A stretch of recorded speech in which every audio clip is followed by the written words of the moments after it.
안녕하세요. 닥터 MBC 목서일입니다. 정기적인 건강검진 못지않게 중요한 게 정기적인 치과 검진이죠. 평소 양치질을 꼼꼼히 잘 한다고 해도 관리와 예방 차원의 검진은 꼭 필요하다고 하는데요.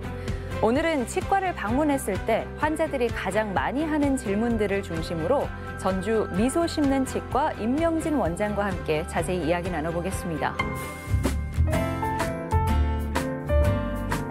문제가 생기면 미루다가 찾게 되는 치과. 하지만 사전 예방과 정기적인 관리가 심각한 질환을 막는 최선의 방법이라고 하는데요. 치과에 가면 자주 하는 질문들에 대해 보존과 전문의 임명진 원장과 함께 자세히 알아봅니다. 안녕하세요. 네, 안녕하세요. 네.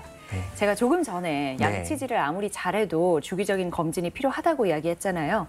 왜 그런 건지 설명 좀 부탁드립니다. 네, 이제 보통 사람들이 치과에 가는 걸 굉장히 무서워합니다. 그래서 특별한 일이 생기지 않거나 뭐 특별한 증상이 없으면 치과에 가는 일이 쉽지 않은 일일 텐데요. 막상 용기를 내서 치과에 가도 치과 의사들이 이제 생각하지도 못한 진단을 내리면 불편하지도 않은데 꼭 치료를 받아야 하나 이런 의문을 갖게 마련입니다. 네. 하지만 이 정기적인 검진은 치아 질환에 그런 대처하는 가장 효과적인 방법입니다. 한 가지 예를 들면 잇몸 질환을 들 수 있는데요. 잇몸 질환 같은 경우에는 이제 서서히 진행이 되기 때문에 통증이 없는 경우가 굉장히 많습니다. 그래서 어느 날 이제 잇몸이 불편해지거나 잇몸이 부어서 치과에 방문하게 된 경우에는 이미 이제 진행이 많이 돼서 치료 시기를 놓치는 경우가 많습니다. 그래서 치아를 이제 발치를 해서 임플란트나 틀니 같은 경우를 해야 되는데요.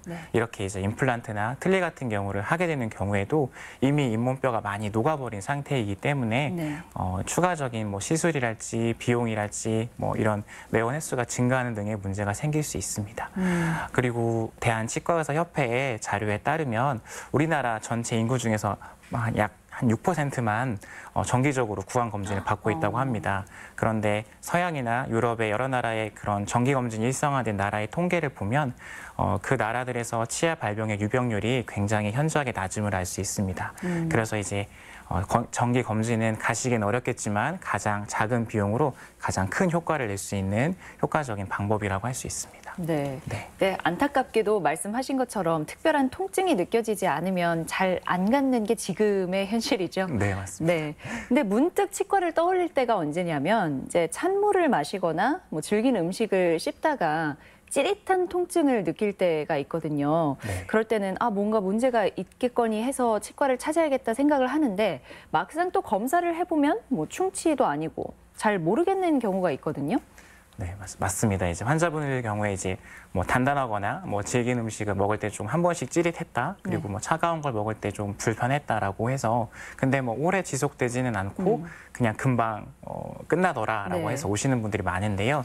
이거는 이제 단단하고 질긴 음식을 좋아하는 한국인의 고질병인 이제 치아 균열 증후군을 의심해 볼 수가 있습니다. 이제 치아 균열 증후군이라는 거는 치아에 미세하게 이제 금이 가 있는데요. 단단하고 질긴 음식을 먹게 되면 그 치아가 이제 금이 간 부분이 이제 벌어지면서 내부에 신경이 자극이 돼서 통증이 발생하는 질환을 말합니다. 그래서 이제 보통은 균열이 얼마나 많이 갔는지 또 위치가 어느 정도인지에 따라서 치료 방법이나 예후는 달라지게 되는데요. 보통은 이제 크라운과 같은 이제 보철 치료를 통해서 해결을 하고 있습니다. 근데 무엇보다도 가장 중요한 것은 치아 균열 증후군은 한번 균열이 발생하면 없어지지가 않기 때문에 예방이 제일 중요한데요. 가장 좋은 거는 이제 아무래도 단단하고 질긴 음식을 좋아하시겠지만 되도록이면 피하시는 게 좋고요. 그다음에 한쪽으로만 씹는 습관이 있는 분이나 아니면 뭐 이를 꽉 무는 습관이 있는 분 같은 경우에는 그런 습관을 조금 조심하시는 게 좋고요. 마지막으로 뭐 잠잘 때 이갈이 같은 습관이 있는 분 같은 경우에는 뭐 그 장치물 같은 제작을 좀 고려해 볼 수가 있습니다. 또 우리가 흔히 치과를 많이 찾게 되는 경우가 때우거나 씌운 치아 보철물이 망가진 경우가 아닐까 싶거든요. 보면 10년 이상 잘 쓰시는 분들도 있고 어떤 분들은 훨씬 더 전에 다시 하는 경우가 있는데 보통 치과 보철물의 수명은 어떻게 되나요? 네, 이제 예를 들어서 치아가 많이 이제 깨지거나 아니면 뭐 이렇게 충치가 심한 경우에는 전체를 감싸는 이제 크라운과 같은 보철 치료를 진행하게 되는데요. 이와 같은 이제 보철 치료 같은 경우에는 충치 치료에 비해서 비용이 조금 비싸기 때문에 환자분들이 한번 치료를 받을 때 좀 오래오래 잘 사용하고 싶은 마음이 큽니다. 그래서 이 보철물의 수명에 대해서는 많은 연구 결과들이 있는데요. 일반적으로는 서양 같은 경우에는 보철물의 수명이 약 8년에서 한 10년 정도라고 그런 결과가 나와 있고요. 네. 한국 같은 경우에는 약 한 7년 정도라고 나와 있습니다. 그래서 한국에 있는 치과 의사들은 보통 보철물의 수명을 10년 정도라고 생각을 하고 거기에 맞춰서 이제 치료를 진행하려고 노력을 하고 있습니다. 그런데 어떤 분들은 아까 말씀하신 것처럼 뭐 20, 30년 쓰시는 분도 있어요. 그리고 어떤 분들은 뭐 한 3, 4년 만에 탈이 나는 경우도 있는데요. 단순히 뭐 치과 의사의 시술 능력의 차이에서 기인하는 건 아니고요. 그 보철물 치료를 받는 치아 자체가 얼마만큼 많은 음식을 어떤 음식을 먹었는지, 네. 양치질은 잘 됐는지, 몇 번 뭐 얼마만큼 막 강한 힘을 받았는지에 따라서가 더 보철물의 예후를 좌우하기 때문에 보철물을 조금 더 쓰시고 싶으시면은 양치질을 꼼꼼히 하시고 그다음에 정기적인 검진을 통해서 문제가 발생했을 때 조기에 해결한다면 조금 더 수명을 늘릴 수가 있습니다. 네. 물론 너무 단단한 음식도 조금 먹는 게 도움이 되겠죠. 네, 맞습니다. 또 한 가지 큰 고민일 것 같은 게요. 양치질을 아무리 열심히 하고 또 스케일링도 주기적으로 받고 해도 입냄새가 심한 분들이 있단 말이죠. 네. 이런 분들은 정말 고민이 많을 것 같아요. 네, 이제 검진을 하러 오셨을 때 이제 그런 분들이 하시는 말씀이 이제 나는 정말 양치질도 잘 하고 치과에도 매번 와서 스케일링을 꼼꼼히 봤는데 너무 입냄새가 나는 것 같다라고 말씀을 하시는데요. 보통 이제 입냄새 구취의 원인을 살펴보게 되면 그 황을 포함하고 있는 아미노산이나 뭐 단백질, 펩티드 등이 구강 내 세균에 의해서 이제 분해되면서 화합물이 나오는데 이거에 의해서 이제 구취가 생기게 됩니다. 이런 구취의 원인이 되는 그런 세균이나 아니면 음식물 찌꺼기 같은 경우에는 올바른 칫솔질이나 아니면 뭐 스케일링을 통해서 대부분 제거가 되기 때문에 양치질 잘하고 스케일링을 잘 받으시면 구취는 대부분 없어집니다. 네. 그럼에도 불구하고 이제 구취가 난다고 하는 분들이 있는데요. 가장 첫 번째로 의심해 볼 수 있는 거는 이제 혀에 있는 이제 백태나 설태 같은 그런 것들이 껴 있으면 조금 이제 구취가 날 수 있는 걸 의심해 볼 수 있습니다. 그래서 양치질을 할 때에도 칫솔의 뒷면에 그 오돌토돌한 면을 통해서 혀를 좀 닦아주거나 아니면 혀 세정기를 통해서 혀를 조금 닦아주면 구취를 좀 예방할 수 있고요. 두 번째로 이제 의심해 볼 수 있는 거는 이제 보철물이 있었을 때 그 하방에 2차적으로 우식이 생기는 경우가 있습니다. 특히 이제 여러 개의 치아가 엮어져 있는 이제 브릿지 같은 경우에는 치아 사이사이가 엮어져 있기 때문에 양치하기가 용이하지가 않아요. 그래서 거기에 이제 치태가 끼고 그러면서 이제 침이나 물로 세정이 되지 않기 때문에 충치의 진행과 함께 이렇게 냄새가 날 수 있습니다. 그 밖에도 전신적인 질환이 있을 때 예를 들면은 뭐 입안이 마르는 구강 건조증이랄지 아니면 역류성 식도염 아니면 뭐 축농증 등이 있어도 이런 입냄새가 좀 날 수가 있습니다. 네. 또 어떤 치과에서는 충치가 너무 심해서 발치하고 임플란트를 해야 한다고 이야기하는 경우도 있는데요. 그런데 다른 치과에서는 똑같은 치아를 신경치료해서 살려보자고 하는 경우도 있습니다. 이렇게 의견이 엇갈리는 거잖아요, 이거는. 네네. 네, 뭐가 맞다고 볼 수 있을까요? 근데 이제 기준이 있긴 한데요. 이거는 어디까지나 이제 제가 치과 의사로서 환자분을 보고 판단하는 기준인데요. 기준을 말씀을 드리면 뭐 충치 같은 경우에는 이제 많이 썩게 되면 머리 부분이 많이 이제 없어지게 됩니다. 그래서 거의 뿌리만 남아 있는 경우에는 발치하는 게 좋고요. 만약에 예를 들어서 잇몸 뼈 위로 한 4, 5mm 정도 이제 치아에 치질이 남아 있다고 하면 그 부분은 이제 신경치료해서 살릴 수 있는 가능성이 좀 높습니다. 하지만 이미 충치가 많이 먹어 있는 상태이기 때문에 신경치료뿐만 아니라 뭐 추가적으로 뭐 기둥을 세우는 포스트 치료랄지 뭐 기타 추가적인 치료가 필요할 수 있습니다. 또한 치아 주변에 잇몸뼈가 많이 녹아서 흔들리는 풍치 같은 경우에도 환자분들이 이제 언제 뽑아야 되는지에 대해서 많이 물어보시는데요. 네. 일단 풍치 같은 경우에는 치아 주변을 둘러싸고 있는 지지 조직이 얼마나 많이 밑으로 내려갔느냐에 따라서 달라지게 됩니다. 유명한 학자분이 계신데 그분이 말하시기를 이제 치아 뿌리 길이의 약 한 절반 이상이 이제 없어졌다, 상했다라고 하면은 예후가 굉장히 불량하다고 분류를 하고 있습니다. 그래서 저 같은 경우에는 이제 풍치가 있었을 때 치아 뿌리 길이의 한 절반 이상이 녹아 있고 그다음에 좀 구강 위생 관리가 잘 안 되시는 분들은 이제 발치를 하고 있습니다. 근데 어디까지나 저의 이제 개인적인 의견이고요. 네. 치과 의사들마다 기준은 다를 수 있고 또 개개인의 치아 예우는 다를 수 있기 때문에 이제 선택은 이제 환자분들이 하시는 겁니다. 네. 네. 하지만 결국 치아 상태를 보고 이야기하는 거네요. 얼마나 상했는지에 따라서. 네네. 기준은 객관적인 기준은 있습니다. 네. 어떻게든 치과 치료를 받고 나면 당분간 음주하지 마세요라고 네. 치과 선생님들이 말씀하시죠. 네네. 네. 이 당분간이라는 게 좀 애매하잖아요. 뭐 맞습니다. 네. 뭐 어느 정도 음주를 피하는 게 좋죠?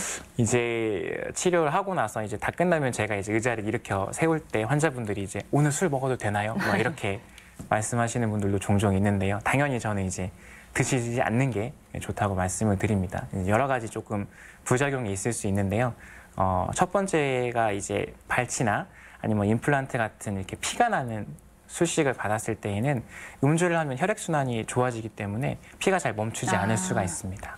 그리고 예를 들어서 이제 마취가 필요한 치과 치료를 할 때 술을 너무 많이 드시면 그 술 중에 알코올 성분이랑 마취제 일부 성분이 반응을 하기 때문에 또 마취가 좀 잘 안 될 수가 있어요. 그러면 굉장히 또 고통스럽게 치과 치료를 받으실 수 있고 마지막으로 이제 술을 드시면 아무래도 면역이 많이 떨어지기 때문에 상처 치유가 좀 지연되는 경우가 종종 생깁니다. 그래서 치과 치료를 받는 처음부터 끝까지는 조금 음주를 삼가시는 게 좋고 만약에 어쩔 수 없이 드신다고 하시면 치과 치료 당일이라도 좀 피해 주시는 게 제일 좋습니다. 그렇겠죠. 네. 네. 이제 야외 활동이 또 많아지는 시기인데요. 네. 야외 활동이 많아지면 그만큼 활동량도 높아집니다. 치아도 부상을 입을 수 있겠죠. 네, 맞습니다. 네, 어떤 경우죠? 예를 들어서 이제 가장 대표적인 게 이제 넘어지거나 어디에 부딪혔을 때 이제 얼굴을 다치는데요. 가장 이제 코랑 입이 많이 나와 있기 때문에 네. 이제 얼굴과 함께 치아를 다치는 경우가 굉장히 많습니다. 이제 그래서 만약에 치아가 그냥 깨지거나 부러져 버린 경우에는 이제 딱 눈에 딱 보이기 때문에 네. 이제 치과에 가서 처치를 잘 받는 편인데요. 오히려 이제 눈에 드러나지 않는 부상이 있을 수가 있는데 그런 부분들은 눈으로 드러나지가 않기 때문에 치과에 가는 걸 조금 꺼려하거나 왜 가야 되는지를 모르는 경우가 종종 있습니다. 이제 대표적인 예가 치아 진탕이라고 하는 건데요. 이제 네. 뇌진탕처럼 치아가 충격을 받아가지고 치아 주변 조직이 좀 이렇게 예민해져 있는 그런 상태를 말합니다. 보통 같은 경우에는 뭐 이렇게 따로 뭐 치아가 부러지거나 그러지 않았기 때문에 한 2주에서 4주 정도 지켜보면서 이제 음식을 드시지 않고 뜨겁고 자극적인 음식을 드시지 않으면 대부분 이제 정상으로 돌아오기 마련인데요. 계속적으로 자극이 가는 경우에는 치아 내부에 있는 그런 신경이나 혈관으로 되어 있는 조직이 이제 죽을 수가 있습니다. 괴사가 되는 경우가 있죠, 종종. 그렇게 괴사가 되면 그냥 아무렇지도 않은 멀쩡한 치아였는데 어느 순간 치아 색깔이 좀 변한다든지 아니면 좀 뿌리 끝에 염증이 생겨서 좀 통증이 좀 더 심해진다든지 이런 증상들이 생기게 됩니다. 그런 경우에는 이제 신경 치료를 하고 치아를 씌워야 되기 때문에 그런 이제 눈에 보이지 않는 부상이 중요하고요. 또 한 가지 더 예를 들 수 있는 게 치아에 또 이제 눈에 보이지 않게 금이 갈 수도 있습니다. 네. 이제 치아는 어떻게 보면 도자기랑 비슷한 성분이어서 유리에 이렇게 잔금이 간 것처럼 치아에도 눈에 보이지 않는 실금이 갈 수 있는데요. 그런 실금 같은 경우에도 정확하게 진단과 치료를 위해서 치과에 내원하시는 게 좋습니다. 뭐 그런 일이 없으면 가장 좋겠지만 만약 외부 충격에 의해서 치아 전체가 빠져버리는 네. 경우에는 네. 어떻게 하나요? 이제 가장 아마 당황스러운 상황일 겁니다. 네. 내가 얼굴을 딱 맞았는데 치아가 빠졌다. 저도 한번 어렸을 적에 이제 그런 경험이 있는데요. 네. 이렇게 치아가 빠졌을 때는 빠진 치아를 가지고 치과에 신속하게 오는 게 중요합니다. 이때 가장 중요한 게 이제 빠져 있는 치아를 이제 어떻게 보관했느냐가 굉장히 중요한데요. 네. 이제 일단 치아가 빠졌으면은 치아에 뿌리면은 건드리지 않는 게 좋습니다. 그래서 치아가 더러워진 경우에는 그냥 흐르는 물에 깨끗이 씻어가지고 이제 생리식염수나 아니면 우유가 담긴 용기에 넣어오는 게 좋습니다. 근데 만약에 너무 급해서 뭐 식염수도 없고 우유가 없다라고 하면 혀 밑에 넣어오셔도 상관은 없습니다. 이렇게 치아를 다시 넣었을 때 가장 중요한 게 바로 치아 뿌리 주변에 있는 치주 인대인데요. 네. 인대라고 하는 게 보통 치아가 빠진 후에 약 한 30분 정도면 이제 이미 괴사가 되기 시작합니다. 그렇기 때문에 만약에 빠진 치아를 다시 제자리에 위치를 시키려면 적어도 1시간 이내에는 치과에 와서 치아 재식수를 받아야 조금 더 이런 성공률을 높일 수가 있습니다. 네, 그래도 치아를 잘 보관하고 빨리 치과를 가면 살릴 수 있는 거네요. 네네네. 근데 이제 치아가 빠진 경우에 보통 이제 치아 주변에 뼈가 부러지지 않고 그냥 치아만 쏙 빠진 경우가 많아서 다시 제자리에 위치를 시키면 다시 기능을 하는 경우가 많습니다. 네. 네. 요즘은 임플란트가 워낙 대중화돼 있어서 네. 많은 분들이 시술을 받잖아요. 그런데 심심치 않게 부작용 때문에 고생하시는 분들도 또 볼 수 있습니다. 네. 네, 임플란트에는 어떤 부작용이 있나요? 네, 이제 임플란트가 굉장히 많이 대중화되어 있기 때문에 이제 많은 사람들이 이제 임플란트 시술을 받는데요. 가장 대표적인 부작용으로는 임플란트 이제 주변에 염증이 생기는 임플란트 주위염입니다. 이제 임플란트 주변으로 음식물 잔사나 치태가 껴서 주변에 염증이 생기는데 뭐 일반 치아에서도 마찬가지로 염증이 생기게 마련입니다. 하지만 임플란트가 더 위험한 이유는 임플란트는 신경이 없기 때문에 염증이 생겨도 알 수가 없습니다. 그래서 나중에 임플란트 주변 뼈가 심각하게 파괴가 돼서 이제서야 알아차려서 치과에 오게 되면은 치료 시기를 놓치는 경우가 많습니다. 그래서 임플란트를 빼고 다시 심는 경우도 종종 생기기도 하는데요. 이렇게 이제 만약에 예를 들어서 내가 임플란트를 했는데 좀 잇몸이 좀 붓는다랄지 아니면 좀 입냄새가 좀 나거나 아니면 임플란트 보철물이 조금 미세하게 흔들린다거나 이런 증상들이 있으면 한번 치과에 내원해서 방문하는 게 검진을 받아보는 게 좋고요. 또 두 번째로는 임플란트는 쇠로 돼 있으니까 안 부서질 것이다라고 사람들이 영구적으로 쓸 것이다라고 하는데 임플란트도 너무 강한 힘을 받거나 하면 부서질 수가 있습니다. 네. 왜냐하면 자연 치아 같은 경우에는 씹는 힘이 그런 충격 완화 효과를 해주는 인대가 부분이 존재하기 때문에 씹는 힘을 많이 완화시켜줍니다. 하지만 임플란트는 그냥 뼛속에 박혀 있는 거기 때문에 그런 인대가 없어서 내가 강한 힘을 받으면 그 강한 힘 자체가 그냥 바로 임플란트와 뼈에 전달이 되게 됩니다. 또 임플란트 자체는 이런 위아래로 이렇게 그런 힘에는 강하지만 옆으로 갈아내는 힘에는 굉장히 약하기 때문에 그런 부분이 좀 취약합니다. 그래서 어떤 분들은 이제 임플란트 전에는 단단한 음식을 안 드셨어요. 근데 이제 내가 임플란트를 했으니까 한풀이 하듯이 막 이제 오징어랄지 아니면 호두랄지 아니면 그런 단단한 걸 드시는데 가급적이면 드실 수도 있겠지만 가급적이면 피하시는 게 좋습니다. 임플란트도 보철물이고 영구적이지가 않기 때문에 부서질 수가 있기 때문에 본인 치아처럼 아껴서 잘 사용하는 게 중요합니다. 네.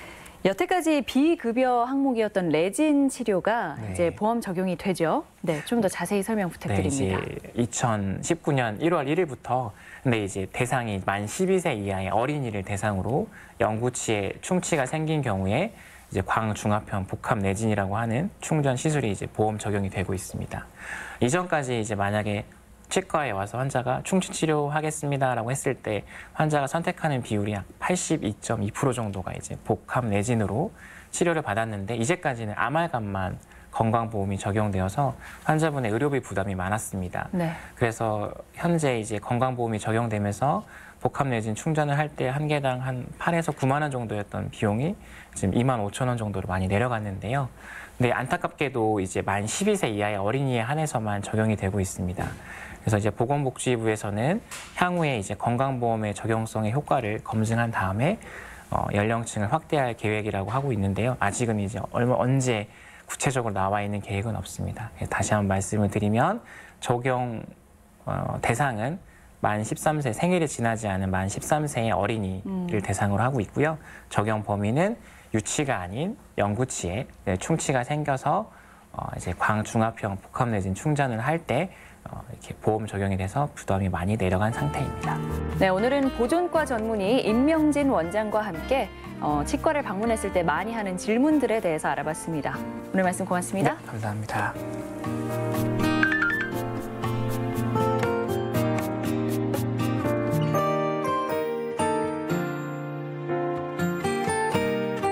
(50대를) 넘어서면 심혈관 질환의 위험성이 크게 증가하죠. 걱정하고 있는 분들을 위해 아주 간단하면서 쉬운 예방법을 가르쳐 드리겠습니다. 미국 국립심장폐혈액연구소에서 신체 활동의 증가와 심혈관 발병 위험 사이의 상관관계를 알아보기 위해 60세 이상의 노인 5,800여 명을 대상으로 무려 5년에 걸쳐서 실험을 진행했습니다. 그 결과 정원 가꾸기나 공원 산책, 빨래 개기와 같은 가벼운 신체 활동을 하는 것만으로도 심혈관 질환 위험이 크게 줄어들었는데요. 심장마비 등으로 인한 사망률은 무려 절반 가까이 줄었습니다. 나이 들수록 부부가 사이좋게 집안일도 나눠서 하면 건강하게 오래 해로할 수 있다는 얘기가 되겠죠. 저희가 준비한 소식은 여기까지입니다. 여러분 고맙습니다.